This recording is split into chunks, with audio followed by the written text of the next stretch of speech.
And look, everybody is looking for solutions.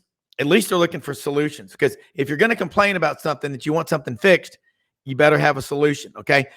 One of the best in the business, Mr. College Football, Tony Barnhart, is going to join us now from over in Dunwoody, Atlanta, home of the Mad Italian, the great Philly cheesesteak sandwich that Rich from Atlanta has got me hooked on. But he puts spaghetti on his, and he calls it a steak pizza steak. That's what they call it in Philadelphia. But hey, Tony, I want to talk about Brendan Martin, our executive producer. We've got on our team now.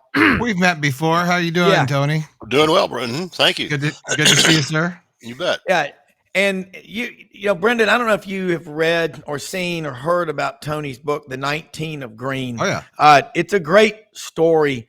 And I love it when we have guests who are writers, because they are almost always your best, because they think about what they're saying because they've written it. But when they write books, and Tony, you've written books, this is a great story. I want to talk, you talk about this, let our viewers and listeners know about it. And then we're going to get some comments from Urban Meyer. Buddy Martin had him on the Buddy Martin show here in the last few days about what's going on in college and the portal. Then I want to get your reaction to that. But let's talk about the 19 of Green. Well, sure. Thanks, Rob. The 19 of Green is a story that starts with the fact that in the fall of 1970, a long time ago, the courts ruled that in my tiny county of Greene County, Georgia, halfway between Atlanta and Augusta on I-20, the courts ruled that there was a white school and a black school, white high school and a black school. They would merge once and for all. They'd been working on integration around the edges. Fall of 1970, it was going to happen. And so I played on the first ever integrated football team in the history of my high school. And we had spring practice getting ready for the fall of 1970. We thought we'd have like 60 guys when we were done. When we were done with spring practice, we had 19 guys. And wow. That's where the 19 of Green comes from. We only had 19 guys playing for Greene County High School. But the story, it's really not about football. I mean, we lost our first two, then won 7 out of 8 to make the playoffs, and had a wonderful season. But it's really not about football. It's about the fact that 53 years ago, a group of guys, 12 white, 7 black, bonded over this football team, and we have stayed in touch ever since. And some of my very best friends, including our black quarterback, Charles Turner, is one of my very, very best friends. So I came across the team picture about 3 years ago, and I said, I wonder what these guys are doing.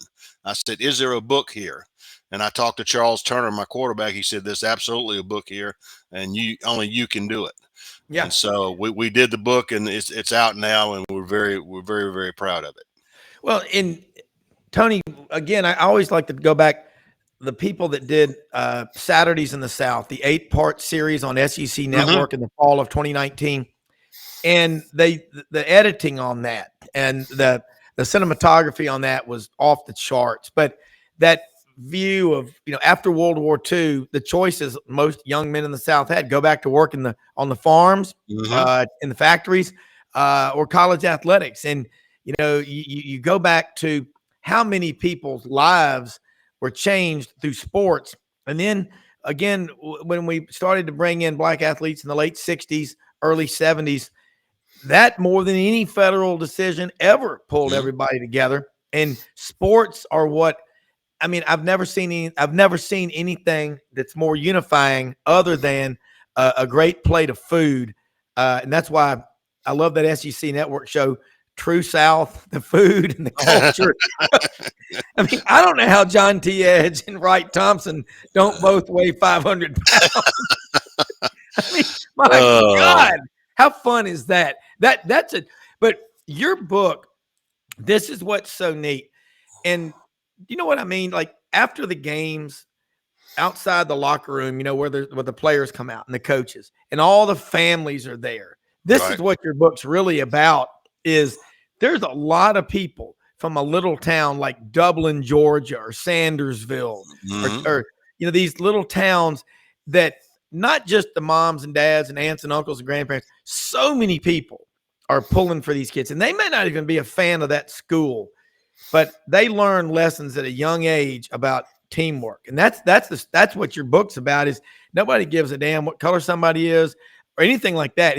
We're on the same team, and there's a lot of lessons that can be learned and drawn from this book. I think it's fantastic.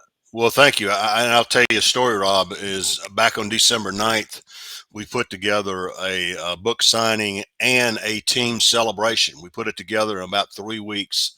And on a Saturday morning at 11 a.m., we had over 80 people turn out for that. And that's a big crowd in Greene County now. And they came out and it just dawned on me that when we were going through it, I said, it's 53 years after this group of guys played their last game together, and we still can rally the community over what we accomplished that year. And here was the neatest thing of all. There are 15 of the original 19, 15 are still alive. Of those 15, 9 were at this celebration. And what we did, instead of just me signing the books, we got a long table, and every player who was there had his name tag, and he signed. And every player has a chapter in the book, and they got to sign the book and be a part of that. We've got some great shots of long. And I said, this is what it's all about. All my teammates, 53 years after we played together, we all had a chance to share in a book signing about our special season. That was an incredible day. Yeah, and people, you're right. Everybody, it's a story of a team, and I think that's really classy to have everybody sign it and do that. People can order the book from a number of places. What are the best? Best way to, and I tell this to everybody, go to Amazon, do a search on the 19 of Greene. It'll pop right up, and you can order it right online. That's the easiest way to get the book. We have some book signings around the South, but that is the quickest way to get the book.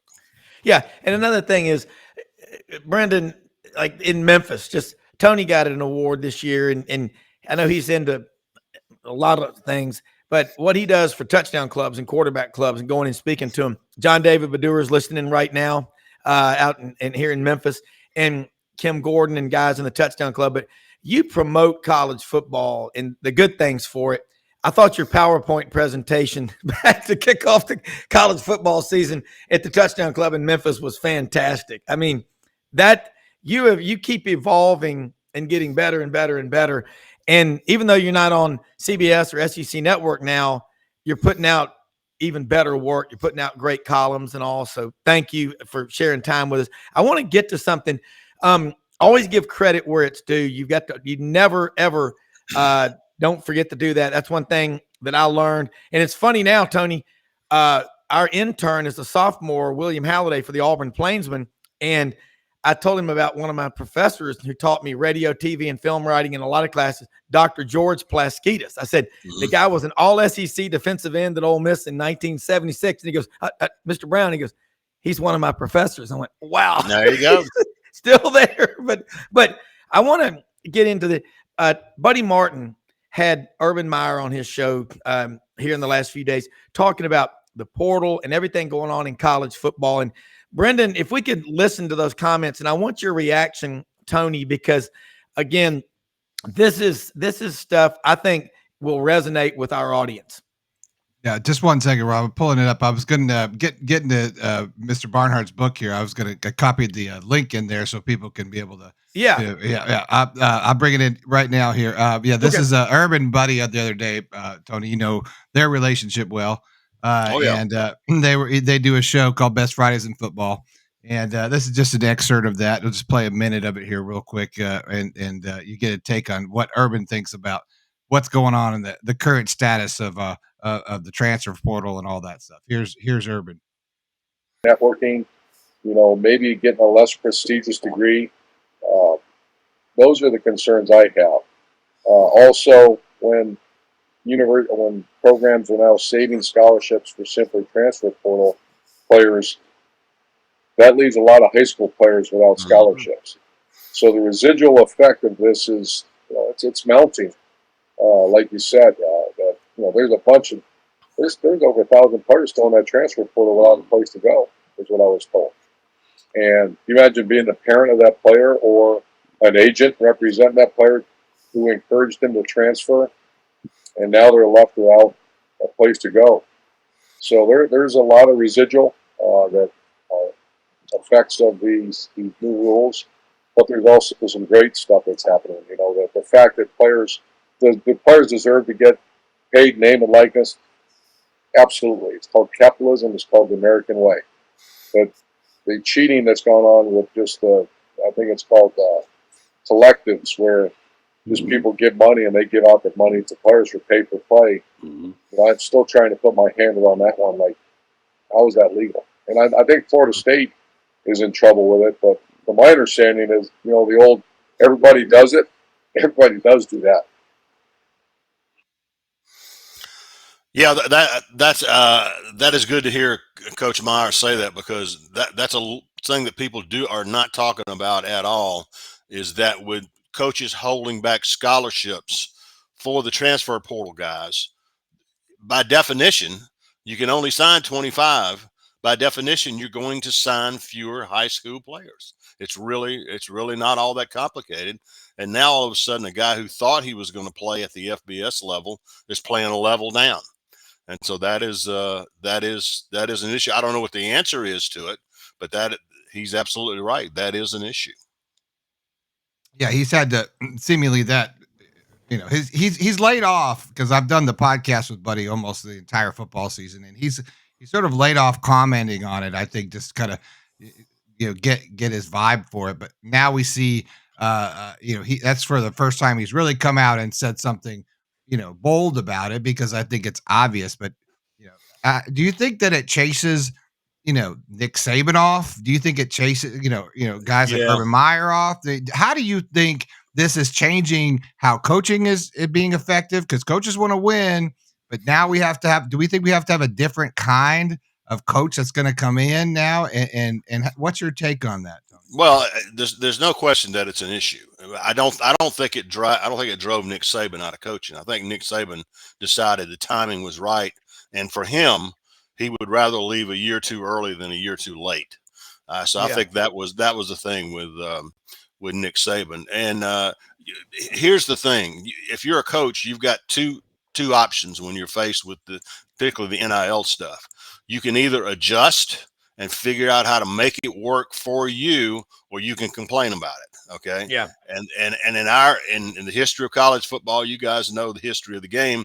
The coaches who adapt, Bear Bryant in 1971, the coaches who adapt are the ones that end up surviving in this business. And I don't have an answer for the NIL, because there isn't one, but all you got to do is watch what's been going on the last week or two, that players are suddenly looking up and what Ohio State has been up to. I just think the stuff, there's good reporting today in the Atlanta Journal-Constitution from Chip Towers, who you guys know.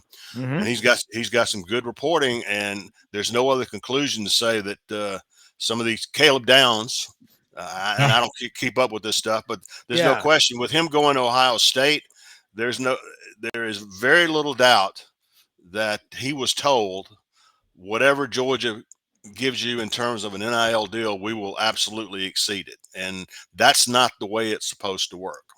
Yeah. But I'm afraid that is the way it does work. Yeah. Well, I hate it. I mean, bottom line is you've got Lane Kiffin calling it what it is. He says it's pay for play. And when you talk to people off the record that are running these collectives at different schools, it's a nightmare. And I'm saying it's unsustainable. And Tony, in the financial markets, you can't go charge 8 points or 10% on a bond trade. You know, you can't do that. There are rules that you used to have people do it, but the SEC, the Securities Exchange Commission, not the Southeastern Conference, changed all that. If you leave one firm, go to another, you may be paid up front, you know, and it's a 5-year contract. If you leave 1 year into the 5-year contract, you owe 80% of that money that you were paid up front. So I got to go back in time, Tony, with when you look at professional sports, we referenced the Yankees and the Dodgers. Brendan and I did earlier. If they could spend George Steinbrenner when he died in 2010. Remember, that was the 1 year there was no estate tax, but they took away stepped up cost basis. So they're going to get you one way or the other. But we don't want the government to get involved in this. That could be beyond scary. But what are you hearing maybe behind the scenes without, jeopardizing any relationships you have, but that's being done to try to rein this in? First of all, I don't think you can rein it in. What you have to do is come up with a new structure. You have to come up with some sort of plan. First of all, college football needs to have its own enforcement structure, its own structure with a conference, with a commissioner. All those things need to have happened. The other thing that has to happen, and nobody wants to hear this, but the fact of the matter is, until you come up with a plan that allows the athletes to share in the revenue that's being generated, until you do that, none of this stuff is going to work. I had somebody call me the other day, wrote me a note.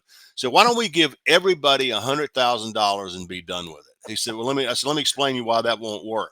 Because if you do that, the star quarterback at whatever school you want to name is going to say, I can make a lot more in the free market than $100,000.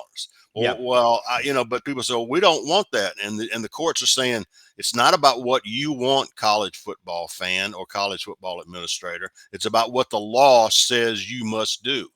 And I have seen no solution to this that did not involve the violation of antitrust law. Okay, and if you restrict the market, it's basic 101. If you restrict someone's ability to make money in the free market, whereas coaches are participants in the free market, if you restrict the players in any way, you're going to go to court and you're going to lose. Oh yeah. Doesn't it, you guys think, in my opinion, now we were talking on it, talking about this last night. I was doing Buddy's show, and she's been off for the week. But, what do we think about the fact that when this initially come in, name, image, likeness, right? You have the ability to make money as your persona, right? We understand that. We're in media. We get all that stuff. But what seemingly has been coming in, it's like, but what about these collectives, right? And then these giant donations, right? Like anybody can come to my website, give $5, give $10, give all this kind of thing. It doesn't seem to be very structured because athlete can't go and wear a Gator logo and support Coca-Cola on the middle of the swamp, right? There are rules that the university has that says, well, we're not going to take our, like you said, there's no revenue share for them in any sort of selling of jerseys or whatever it may be. Although, we saw some of that with what Billy Napier just recently, did during the season was he came up with Gator Made, which is a way to get all the athletes paid with, it's sort of not really taking off, and we see some of it with Florida Victorious and that kind of thing. And I'm just using University of Florida as an example, but how does this sort of work? I mean, doesn't it seem like we could say, hey, Joe, especially what's happened with this Rashada deal and the NCAA investigation now, which is the kid that was the quarterback that was offered $13.8 million and then ended up at ASU, and his whole career changed because, Hugh Hathcock didn't have enough money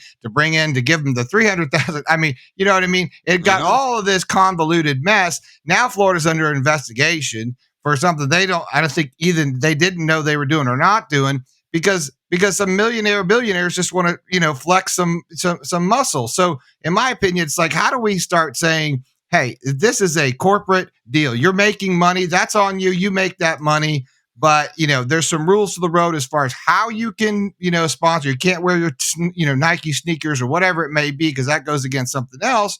But you can't just take $6 million from Joe Blow Millionaire, and that seems to be really where we're going south here, because corporate America doesn't seem to be following it. There's not a lot of deals. These collectives are not doing their job finding the corporate entities to come in and do sponsorships because they don't know how they make money and how they can promote. And that's seemingly where I've sort of seen where things have definitely started to veer off the road. And we're seeing that at Florida with this investigation. Well, here's the distinction, guys. There's a difference between collectives putting money together so that NIL opportunities may be funded. That's Right. one issue, but it's an entirely different proposition to take this funding as an inducement to get you to come to their school. Those are two very different things. And the way it was supposed to work is these collectives allowed alumni and people to pitch in so that when it came time to offer NIL opportunities, there would be a pot of money there to fund those opportunities. But what is happening now, I think we all can agree, what is happening now is the word is getting, if you come to my school, I promise you will get this. And that is a violation of the rules. You got to get caught. You got to get caught now. And I think that's happened some, but I think the fact that some people are already starting to have penalties come down, or certainly allegations come down, I should say, that is the big distinction. Yeah. Let me ask you this, let's switch gears and talk about Jim Harbaugh. I don't know him. You probably have met him before. Well, only once. Only met him once. Give me your opinion on what's going on with Michigan from 40,000 feet above. I mean, you see his mom and his dad and his brother, John, with the Ravens. And I'm going, this guy is he's not liked by, certainly Ohio State doesn't like him. But what do you think's behind all of this? Because in the SEC, like, we're so on top of each other. I can talk to one of my favorite families, the May family from Tuscaloosa. They know Kirby Smart and his wife very well. They, for 9 years, they know them. They know him. They really, really like him. These are all Auburn people. And, we don't hate each other. I mean, if I saw Nick Saban, man, I'd say I went to mass at the Saban Student Catholic Center that you had a big party in. I mean, we respect one another. Is there a different kind of rivalry up there? Give me your thoughts on that. Well, I'm the last person you should ask about personalities in the Big Ten, such as it. All I can say about Jim Harbaugh is he's two things. Yeah, he's quirky now. He's on the quirky side. Okay, but the guy is a hell of a football coach. Yes, right? He really is. And silly me, I thought Washington was going to win the national championship, and I thought they were going to beat them. And about 5 minutes into that game, I said, "We all did for a minute." Oh no! No, we are smash mouthing right at the. I said, this ain't going to happen. Yeah, really good team, and you got to give him credit for this. Yeah. The fact of the matter is, he came back to Michigan, had his salary cut in half. Come back and built a national championship program. So you got to give him credit for that. But the other, but I got to admit, I've been doing this a long time. I haven't seen a season where the head coach gets suspended for the first 3 games of the regular season and the last 3 games of the regular season, and then goes. I mean, that is, shall we say, unusual. Yes. Well, the only thing weirder than that was the 1970 Gator Bowl when Archie Manning's arm was in a cast. Yep. And Shug Jordan had an emergency appendectomy the night before the Gator Bowl. And Johnny Vaught, I believe, had a heart attack. Bruiser Kennard coached against Paul Davis, Auburn's defensive coordinator. Auburn won that game 35-28. And even weirder is the only American college bowl game ever played in a communist country. Well, that was Cuba in 1937, the Rumba Bowl, and Auburn tied Villanova 7 apiece. But I wasn't there, but my dad was 9, and he's listening right now. But Tony, I mean, and I know we just got a few minutes, but thank you so much for coming on here with us. And I didn't mean to, I just threw the Harbaugh thing out there because I trust your opinion because I followed you as long as I've been following football. And Harbaugh just strikes me he's very competitive. He tucks his sweatshirts in. He wears white socks, and he's got the glasses. He's just he is goofy as all goofy is goofy, man. Yeah, like, he is the goofiest guy. He's the guy that he's like my daughter says, he's cringy because he says things sometimes, and you're like, I don't know. Well, there. Well, but it's like when Buddy Martin's on the show. The first time Buddy Martin was on the round table with us, Tony and Brendan, he gets on there. He reminded me of the coach in Rudolph the Red-Nosed Reindeer with the whistle and the hat. All right, everybody round up in here. And everybody goes, get that guy back on. I love him. He's just bam, bam, bam. And Tony, you and Lauren Smith and these writers, and Scott Rabelais was on with us a couple of weeks ago. It's so critical that you keep writing. And before you go, you mentioned, and I did not get a chance to see it because Brendan and I were inside the screen working before the show. You wrote a column today that you mentioned. Let people know about all the great work that you're doing and the media guys, because it's 150 plus years of experience, and you cannot make that up if you hadn't done it. Well, our website is TMG College Sports. Just go to Google and do a search on it. And I posted a column really late last night, and to hear I have a lot of Alabama friends, and to hear them tell it, Alabama just might as well give up football. Okay, I mean it's over. It's over. We're never going to be good again. And then and I'm saying, wait a minute, was it over when Frank Thomas had to quit because of high blood pressure? Was it over when Wallace Wade left Alabama to go to Duke? Was it over when Bear Bryant, when Ears Whitworth had 3 awful seasons, but some guy named Paul Bryant came home, and was it over? And Gene Stallings comes in, win a national. It's not over at Alabama. Now, is Alabama going to go through a transition? You betcha. Okay. But I think Kalen DeBoer is a very good football coach, and now we got to see how he does in recruiting, because as you guys know better than anybody, recruiting is hand-to-hand combat in the Southeastern Conference, and some guys adjust and some guys don't. Brian Harsin didn't. Okay. Let's see what happens, but I think the guy's a really good football coach. But I listed all these moments in history for Alabama where everybody was throwing up their hands, but Alabama always came back. And then they, in 2007, they hired this guy Saban from the Miami Dolphins, and boom, there you go.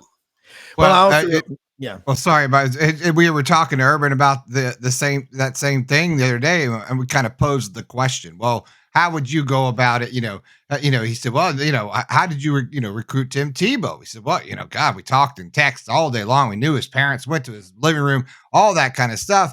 And he says, now what all the coaches are saying, it's really just about how much, right? Yep. And I said, how does that affect you, Coach? As a coach now that you really don't have as intimate of a relationship as you used to have. When Tim Tebow, he said, when Tebow came in, he knew everything about Tebow, what he liked to eat, his favorite color, all this stuff. He says it definitely affects of the head coach and the coaching staff's knowledge of that player and the buy-in of what happens to that player.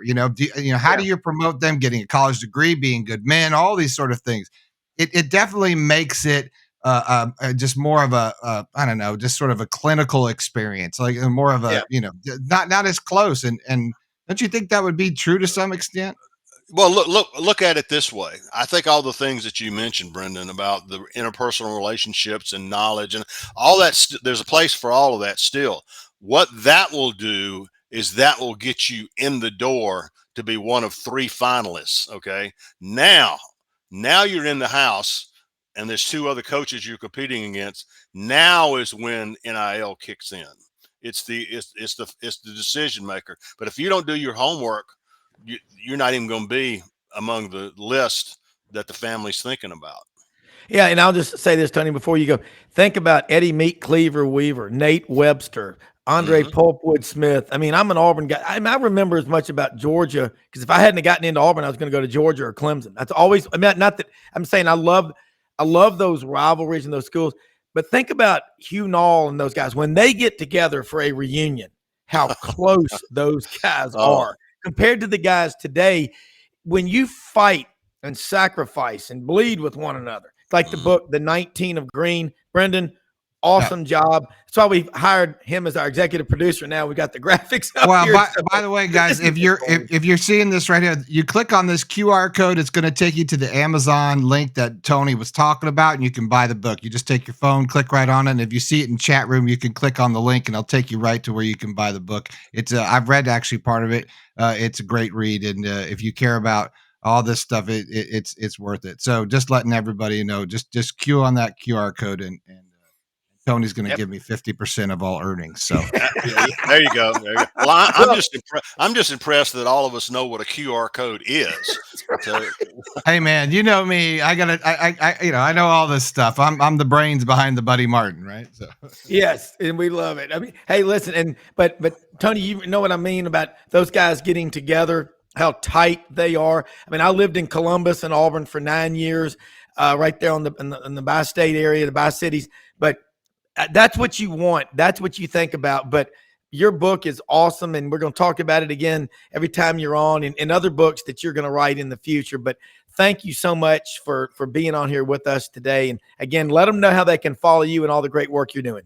Well, the reason I put this column out, I knew, Rob, that you would enjoy it because I have my weekly reference to Merle Haggard. Whenever I can get Merle Haggard mentioned in my columns, and I said, to quote the great Merle Haggard, when it comes to Alabama football, are the good times over for good? Okay. Yeah. And that's the title of the column. Just go to TMG College Sports, do a search, and the answer to the question is no. The good times are not over for good, but there's, as we say, there's going to be a transition at Alabama. Yeah, we'll work through it. All right. We know Tony, how those things go in Florida. Yeah, that's right. Tony, thank you so much for being on here. We really appreciate it. Have a great week. All right, guys. Thanks. Thanks. All Tony. right. Hey,